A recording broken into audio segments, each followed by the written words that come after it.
a word of friendly warning. We are about to unfold the story of Frankenstein, a man of science who sought to create a man after his own image, without reckoning upon God. It is one of the strangest tales ever told. It deals with the two great mysteries of creation, life and death.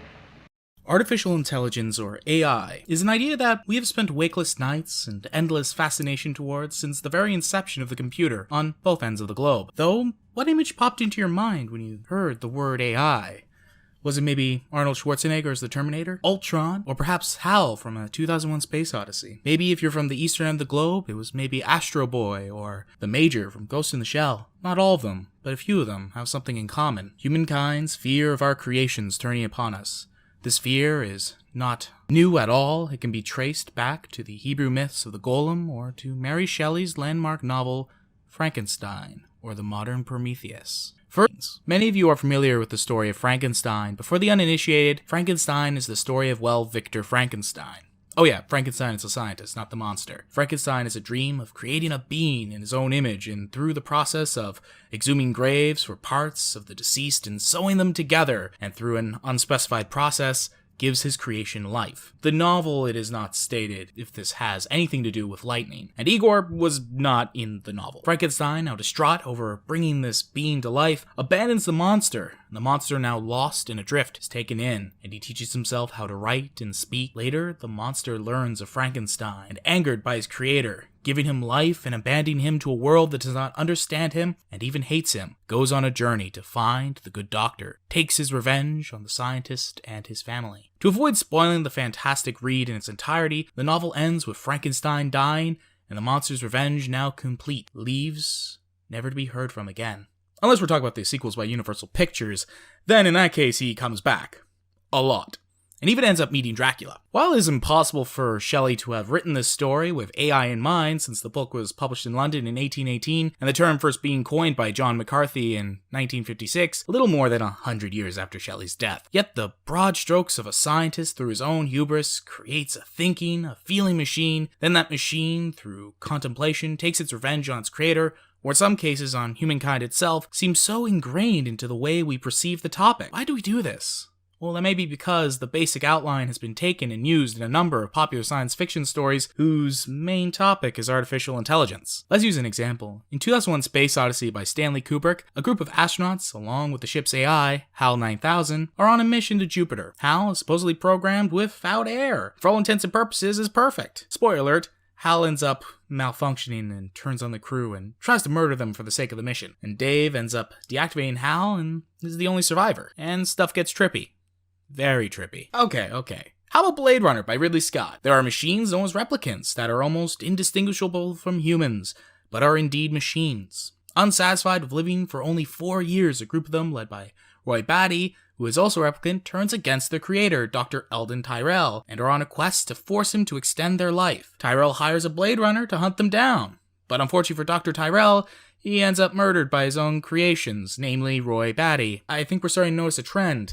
And some of you are thinking that maybe just a coincidence. Well, how about The Terminator by James Cameron? Let's let Kyle Reese, a character in the film, explain. There was a nuclear war. A few years from now, all this whole place, everything, it's gone. Just gone.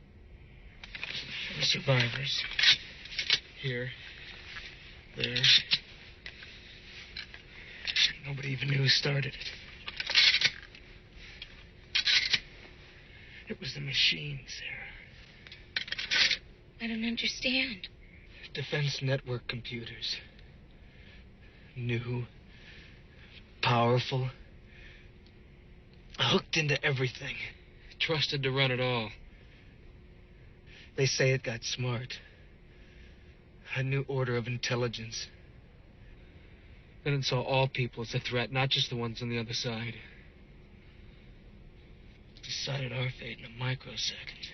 Okay, how about the sci-fi series Battlestar Galactica? It makes this concept of machines turning on their creator a very core of the series. It even made a spin-off series, Caprica, to explain where these intelligent and independent thinking machines came from. Quality of these explanations and even the series itself will be up to the viewer to decide. Even Star Trek, which tends to be an optimistic series about science and how it can improve the human condition, is not immune to this. The series that is home to the character of Data and the EMH still have the Borg. The Borg are a race of biosynthetic machines that assimilate whole planets and species into their collective. They are the greatest threat to the known galaxy. It's funny to think that the greatest threat to the entire galaxy in the series, as positive when it comes to science as Star Trek, is not the Klingons, the Romulans, or even bad singing. Down the stream, merrily, merrily, merrily, merrily. How much I love you. Please don't take my sunshine away. Is we ever ready for a knockdown blow? Is race of unfeeling and highly intelligent machines that will assimilate living beings into their shared consciousness. At this point, is there a way to work Frankenstein's monster out of our shared consciousness when it comes to AI? I mean, as of this recording, the 7th highest grossing movie of all time is Avengers Age of Ultron.